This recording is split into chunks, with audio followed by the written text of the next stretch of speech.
Hello, good afternoon mga friends. Kumusta po kayo dyan?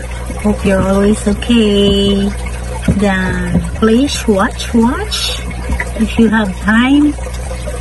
Ito po ang pamparelax. Need po nating maging relax sometimes. So, mas maganda po siguro yun. Meron tayong aquarium. Kahit kukunti lang po ang isda. At least, pamparelax po ito ng mind, soul, body, and spirit. Napakalaking tulong po yung meron po tayo nakikitang kakaiba na kahit hindi po masyadong kagandahan, pero nagiging masaya tayo. Kahit po paano, napapasmile tayo, di ba po? So, hope you like it. Maganda po itong mga aquarium, mga fish, healing po ito sa atin. Pampatanggal po ng stress or any problem. Nakakatuwa po. Kahit wala po kayong kasama sa bahay, marami lang po kayong alaga, okay na po. Relaxing po talaga.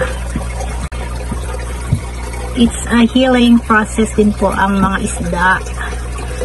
Need natin ng mga merong gumagalaw sa ating tahanan. Kahit maliliit sila. Very nice. Please watch po. Maliliit pa po sila. Ayan po.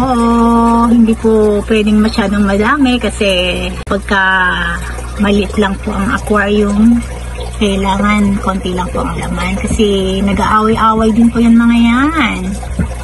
So, yan lang po. Hope you enjoy watching. What's lang po tayo.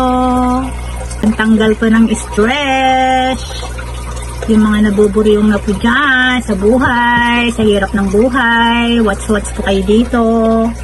Marvic Beleta YouTube channel. Please support, please subscribe. At mawawala po ang mga buryong nyo sa buhay.